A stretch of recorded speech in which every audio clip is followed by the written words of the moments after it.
From July 1st to December, the end of December, Denmark will take over the presidency of the EU. And with war at the doorstep of the EU and with international geopolitical tension, and of course, some of the old alliances a little bit shaken down, one major topic is European security.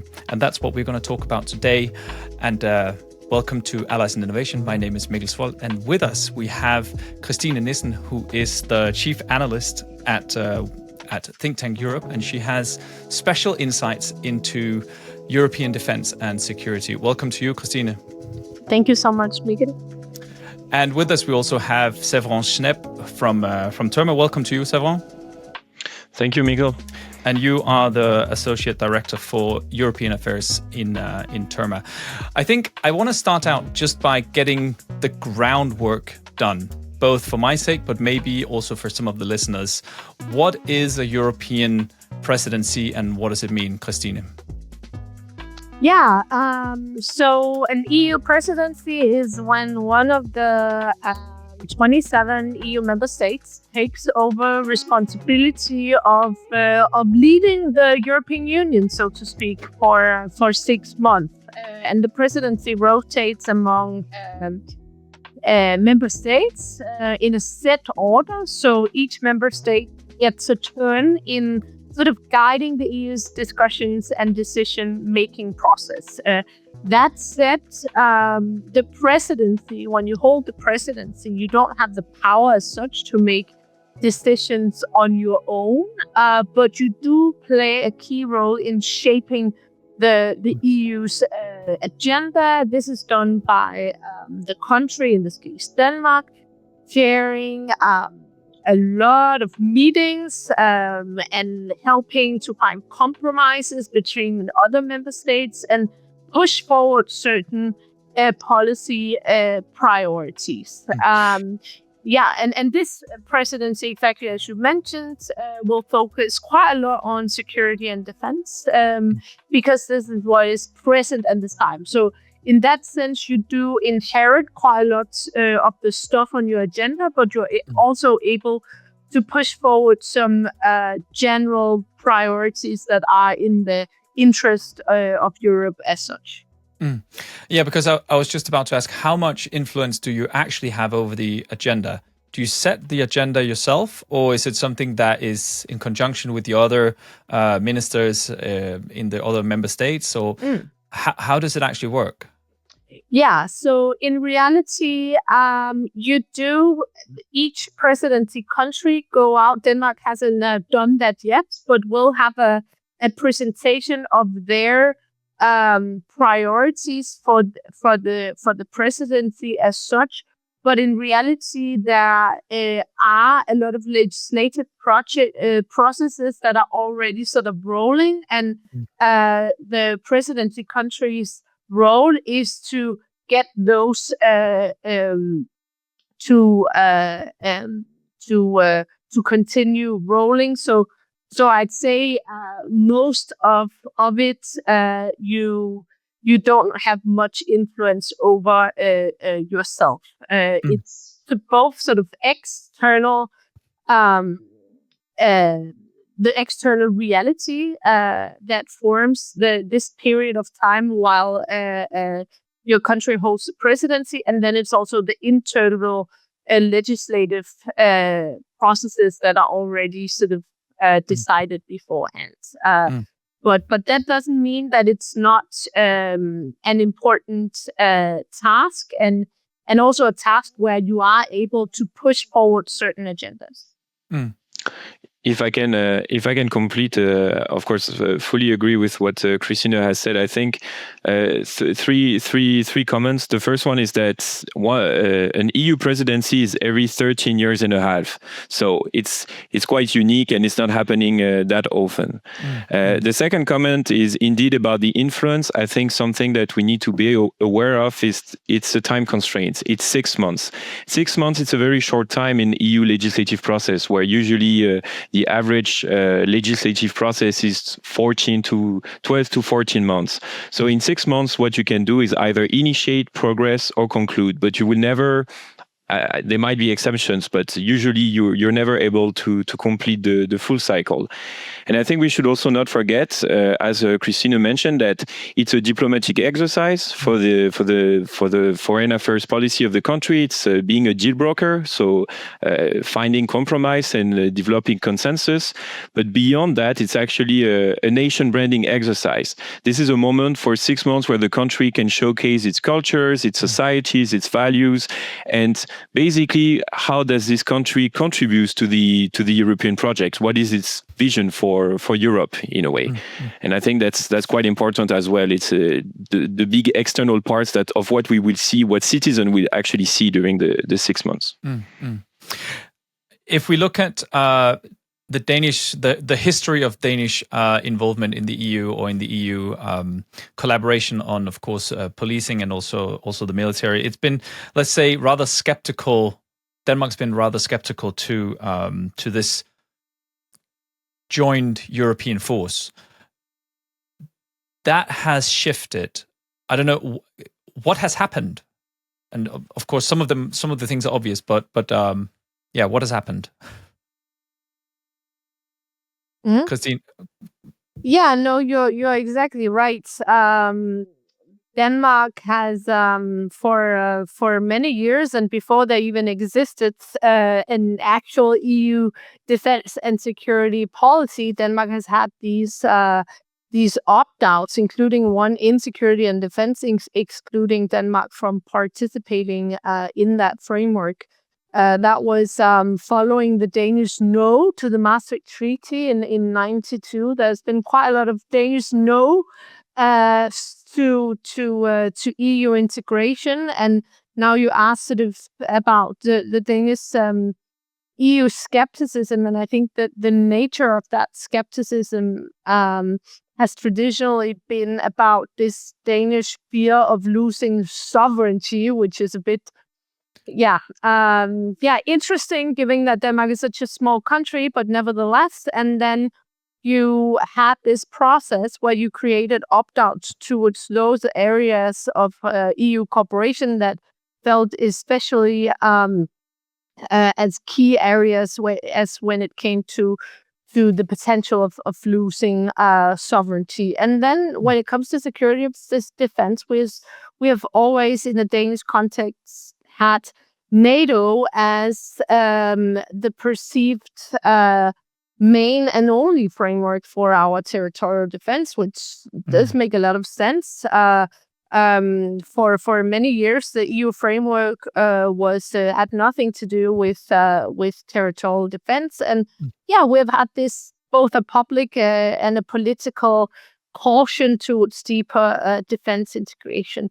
And then we've seen a couple of shifts, right? A main one being Putin's invasion of Ukraine, which led to this national compromise where it was decided both to spend more money on defense and then also to send this Danish opt-out towards defense to a referendum. Which was then held 3-ish months after Putin's invasion of Ukraine. And then you had quite a large majority of the Danes voting yes to abolishing the defense opt-out. And all of a sudden, we went from being skeptical about more EU when it came to security and defense towards actually wanting quite a lot of appetite for closer EU defense cooperation. And we've seen yet another turning point recently with Trump's election in the US, where we also have increased appetite for doing much more within the EU framework for security and defense. So a lot have happened. Yeah. Séverin, now you sit as a non-native Danish in a. What am I saying? You are not a native Dane. That's what I'm trying to say. But you sit, of course, in close connection with what's going on in Denmark, being employed at Terma. But again, how do you see this change, both from, I'm guessing, a Terma perspective or an industry perspective, but also just kind of feeling it at arm's length, so to say? Yeah, I think if we go back a bit in time, it's true. So in the 60s already, Denmark was applying to join the European communities, how it was named back then. But it fully materialized in 1972-73 when Denmark joined Europe together with the UK and Ireland. And I think what is interesting, or what we need to understand from Denmark, is that the reason to join the European communities was really focusing on economic value and the soon to be a single market, and the whole more ideological, philosophical dimension of Europe that French people and France has about how Europe gives magnitude or gives power on the global stage. That's something that is probably very, very French, and not something that I think was seen in Denmark. It was Denmark was value for money, and I think France had a different understanding of why is Europe important. And as Christine said, obviously with the invasion of Ukraine in February 2022, this has been shaken up, obviously, the overall continent, because what we thought was would never happen again or could not happen suddenly happened. And I think if there is one truth about European history, is that Europe always go further when it has to meet shocks and crisis. And maybe that's a bit of the sad part of the European project. Sometimes we need to go to a certain extremity to make progress. You see, during the pandemic, we agree to have a common debt to fund our economic recovery, and now with the war in Ukraine, we have never spent so much time discussing investing on defense. From a company perspective, obviously. This is something I fully closed on, simply because I started working for Terma on the 1st of February 2022, 3 weeks after the invasion of Ukraine started, and a few months after the referendum passed. And it's interesting because when I started working for Terma, there was a lot of forums where I just couldn't attend because we were a Danish company, so we were not granted access to this. And then it changed. Then suddenly we became part of the discussion when, for instance, at the European Defense Agency, which is an important agency for defense interoperability cooperation, the permanent structured cooperation also became a new area where we could be involved. So basically, opting in is not just a political move. It also had practical consequences for companies.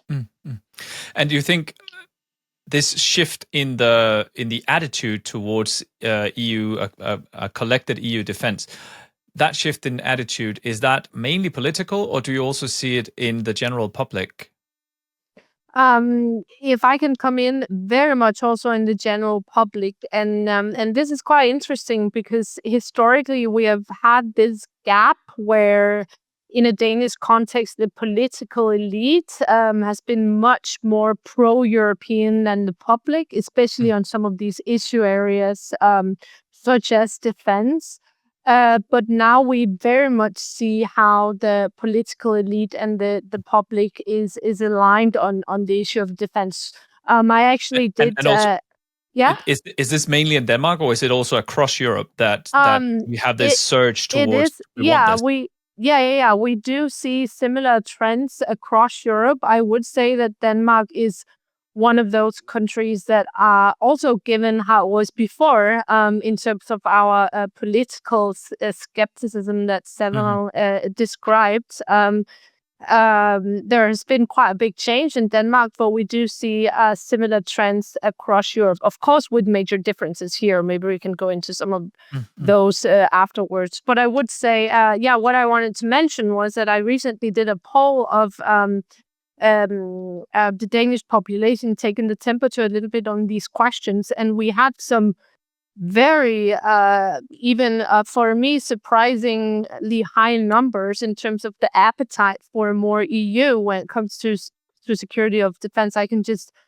around 84% wanted a much stronger EU military framework. Also, the 84% wanted to when it came to procurement and buying military capabilities, they wanted those to be from Europe at the expense of buying American, for example, 84%. That's quite a lot. And also quite a large majority of Danes wanted to take national spending from the national budget and transferring that to more common spending at an EU level on defense. So a lot has happened, and it's some really high numbers that have the appetite for much more EU when it comes to security and defense. So a big change has happened within the last 3 years. Yeah. Okay. I want to try and move on to what is going to happen in these coming up 6 months now. We take over the presidency from Poland. What agendas are already what's already on the agenda from inherited from Poland, and what do you think will be added? Séverin? I can start from here. So Poland, obviously, first of all, Poland has been extremely active when it comes to defense and security, obviously as a border country to Ukraine, and one of the strongest supporters of Ukraine over the last 3 years and a half since the invasion. Poland has been extremely vocal on European security. One of the biggest files that they have almost concluded now. It's called the European Defense European Defense Industry Program.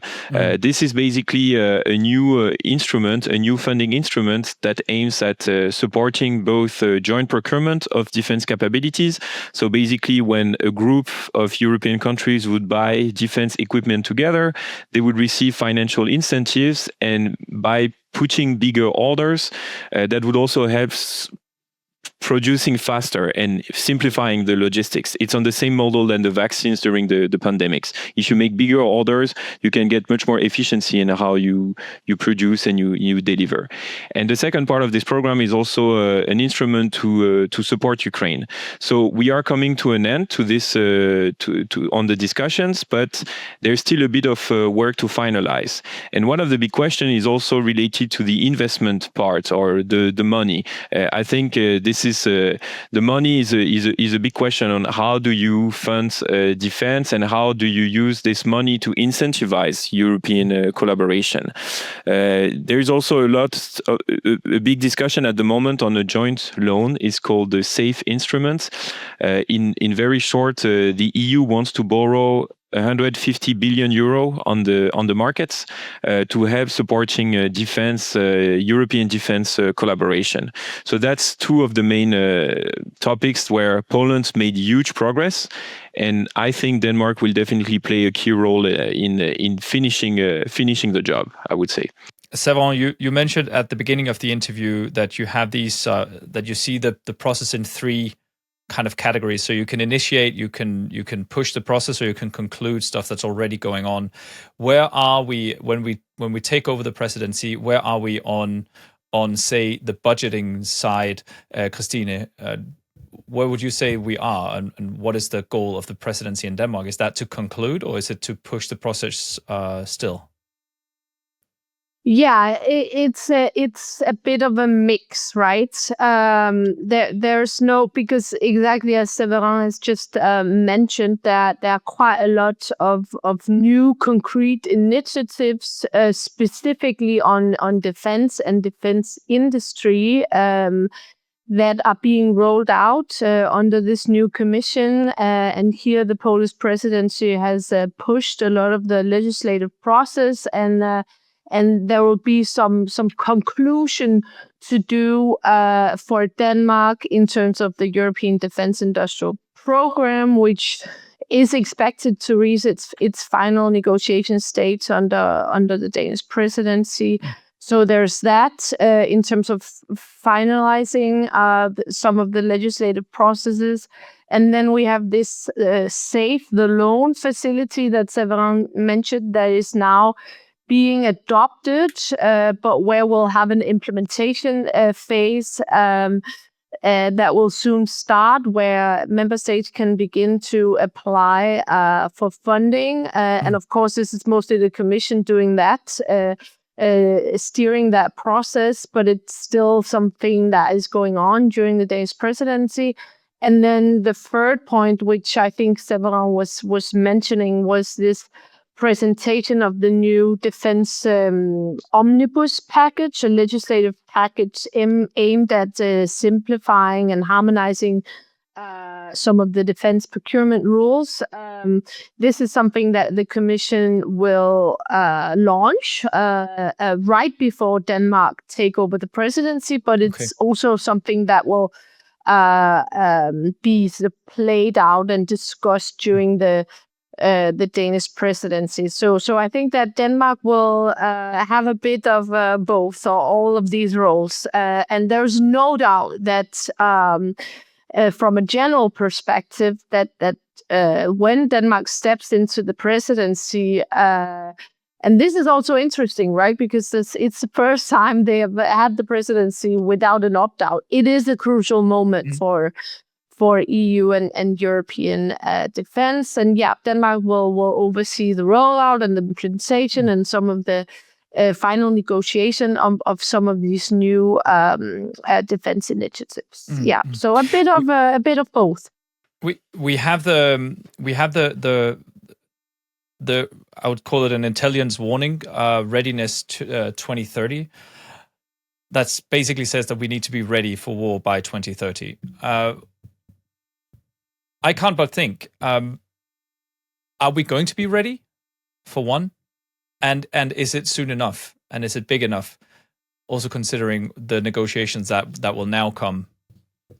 What do you think, Séverin? I would like to just before getting into this, one examples on the omnibus package and the simplification of regulation for defense industry. I was at a roundtable recently with some colleagues from other European industries, and one of the colleagues mentioned that his company was opening a new production facility in Europe, and it would take 5 years. And over the 5 years, it would take 3 years and a half just of paperwork related to sustainability and green legislation.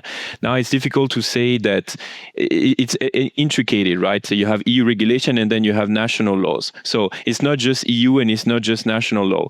But just to say that we have this issue as well, that the regulatory framework has become so complex that it does not allow for flexibility. And I think it's been repeated enough that we are still in a peace era thinking, where we are not at war, we are not at peace, we are somewhere in between, and we are, as you mentioned, we need to be ready.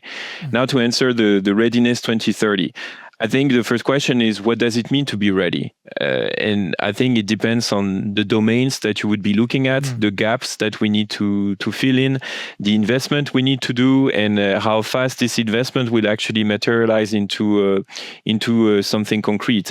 So I think it's even difficult to say if we will be ready, because it depends on for what we want to be ready. But the Commission needed to set a time objective. So. And I think it's a good time objective. I think there's a lot of challenges to be tackled from an industry perspective. One of the most important is the speed of delivery. Everything goes so fast, and the orders needs to be honored as soon as possible. So comes the question of how can we produce much faster. But at the same time, to produce much faster, for instance, if tomorrow you need to open a new production facility, you also need for your investors and for all your board and companies to have the orders coming in, right? Because you're not going to invest millions and billions without making sure that you have something to produce. And this is where it becomes complicated. This is what we call aggregating the demand. So trying to have large-scale order that helps us building the foundations and the infrastructures to meet that demands, and ultimately being ready no matter what happened in the future. Yeah, and I read I read an estimate that says that we need around 300,000 new troops. We need thousands of different kinds of vehicle, tanks, people carriers, all that kind of stuff. But we also need cybersecurity. We also need drone detection and counter-drone technology, and we need maybe even also space technology. it seems there are a lot of different domains where we need to scale up, and it's not like going from volume 10 to 20. It's going from 10 to 100. So how do you see that happening? Christina, you are nodding. Yeah, no, exactly as you mentioned. I think the big challenge here, among others, are exactly what you mentioned, that on the one hand, we have this conventional threat, right, which was brought back by Putin when he grabbed land from a sovereign territory, and all of a sudden we now have to worry about a sort of a conventional threat towards our territory, and that was something we thought belonged to the history books, that fear of and us being ready to face that threat. But on the other hand, we also have quite a lot of unconventional threats that we need to take care of, ranging from all kinds of different issue areas, right? Hybrid threats and old school threats like sabotage and climate change and migration. So there are sort of the old threats and then new threats that we have to figure out a scheme of how to be able to address. And back to Séverin's point, that the tools that we have today is very much tools that fits peacetime and wartime, but not that gray zone that we are in right now.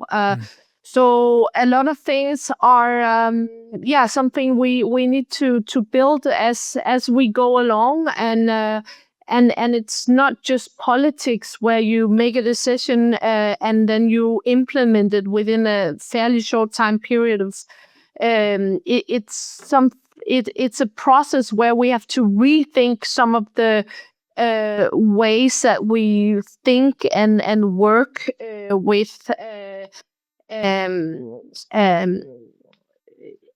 with ourselves and also at a European basis. So it's quite difficult to say the least. And I would say, though, I very much agree with Séverin's points in terms of where we are, because we do have this double problem that also very much the Ukraine war was showcasing. We, of course, knew it beforehand, but all of a sudden we now figured out that the capabilities we had were not sufficient. They were old, and now we shipped off quite a lot of them to Ukraine. And at the same time, we are not able, because we have been in a peacetime for so long, to produce them ourselves in Europe. So that's a double problem. And Séverin, as a representative from the defense industry and from the people who actually built the stuff, how does the industry? How do you tackle this? How do you go about? Out of the blue, developing all kinds of, not out of the blue, but developing all kinds of different technology that is now needed, and we need them in a hurry.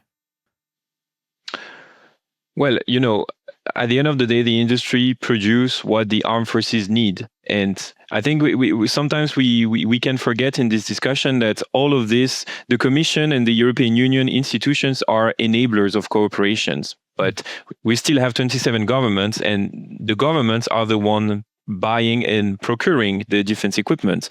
So the governments needs to be very clear on, first, the threat assessment, and second, this is where the industry comes into play on. We have this threat, and what kind of solution can we provide to tackle that threat? So this is why the relationship for a company like Terma, the relationship with the Danish authorities is key, because it allows, of course, to understand the end user's needs, but also to build solutions that are actually useful and meet and tackle the problem that we are trying to tackle. So and that can also collaborate with equipment from other countries, not just other suppliers, but also other countries. Exactly. Interoperability is also key, and that's why the European programs, taking the examples of the European Defence Fund, which is a defense innovation program at the European level. We have consortium of 20 companies, research, university. Together, we are developing new technologies, and that allows us to also build European solutions. And that's pretty interesting to see in practice, because a company like Terma, instead of only talking to Danish authorities, maybe we will also be able to talk to the German authorities or to understand the Estonian needs, for instance, and benefit also from the experience and from the feedback loop. So it's quite interesting. Do you have a fear that you will see, it could be a fragmented defense industry across Europe where it's hard to collaborate, or you could also go the other direction where you say, okay, every country for themselves, even though we have this joint policy on the EU scale, you could still imagine that, we would need to produce everything we need ourselves in Denmark, in France, locally, or on a nation scale? Or would it make more sense to have, distributed out? So say Denmark and Scandinavia, we have a lot of it could be Air Force collaboration going on already. So maybe that could make sense to cover more of Europe, or the whole of Europe even, to kind of have this different sectors divided up into the different countries. What do you think will happen? Is it going to be like every nation for itself, or a bigger web of collaboration across domains? Well, for me, I think it's pretty clear that no country alone can tackle the problems or the situations we are in at the moment. So cooperation is the solution, but then it's smart cooperation. Is how do we organize ourselves to make the best out of it? And I think it's true that more and more geographic cluster cooperation will develop or will emerge. And for instance, of course, in the Nordic, you have already Nordefco, and there's a lot of joint programs to make sure that every piece of equipment is interoperable. So you would definitely see that movement. It's already happening, actually. Okay. Yeah. And also, do you think? Do you think we are moving fast enough? We're seeing a development of war right now, where basically we have drones. The recent drone attacks are conducted by Ukraine on Russia. That is deep inside of Russia, which is unseen before. That kind of attacks, of course, Russia could do the same, just the opposite direction. You would have these cyber things. Are we moving fast enough on all domains right now in developing the technology that we need?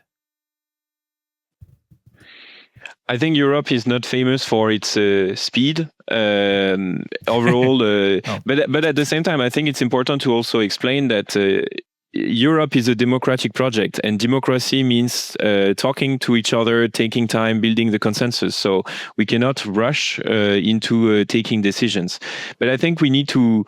We also need to be reminded that on the one hand you have NATO, and we have the upcoming NATO summit, which this is where they will agree on the new NATO capability targets. And NATO is the security alliance. This is a specialized place where we know what we need to do to be ready. We know what it means to be ready. And on the other hand, you have Europe, which is an economic and industrial power. And we can produce and we can create what is needed according to NATO plan.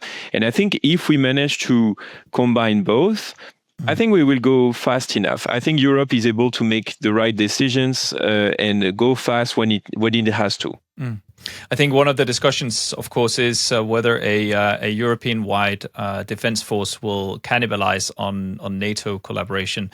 That's a big discussion, and we don't have time for it right now. But let's hope that they can kind of coexist and make each other stronger, so to say. I just want to have one last question before we round off.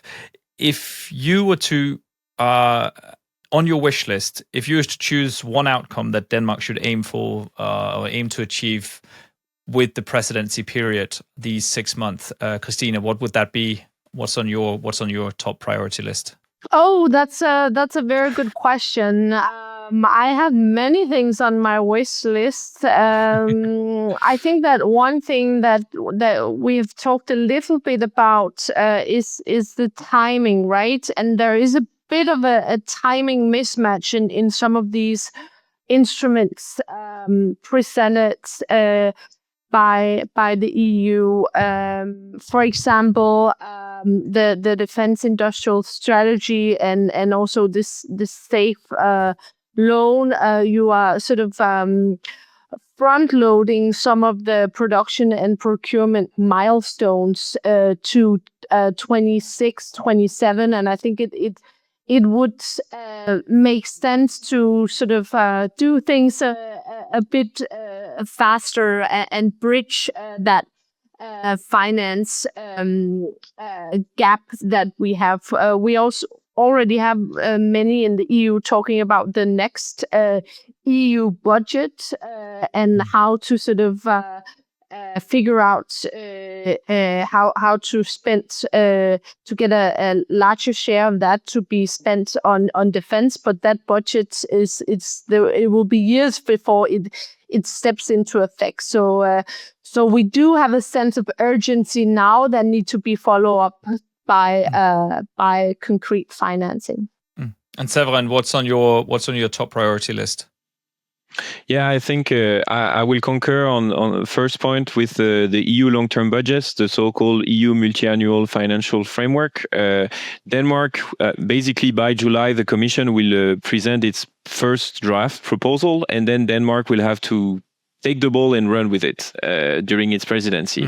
It's going to be. We know it's a long-term process, but I think it's very important that this next MFF has a substantial share for defense. If you look at the current one, you have, I would say, between 12 to 15 billion euro for defense, including 8 billion euro for innovation, and I think, of course, it's great, but at the same time, it looks like a lot of money. But if you split it by 27 countries, it's already not that significant. So I truly hope that the next MFF will be much more ambitious when it comes to defense funding. And the second point, I think, would be, I think Christina started mentioning it about the threats.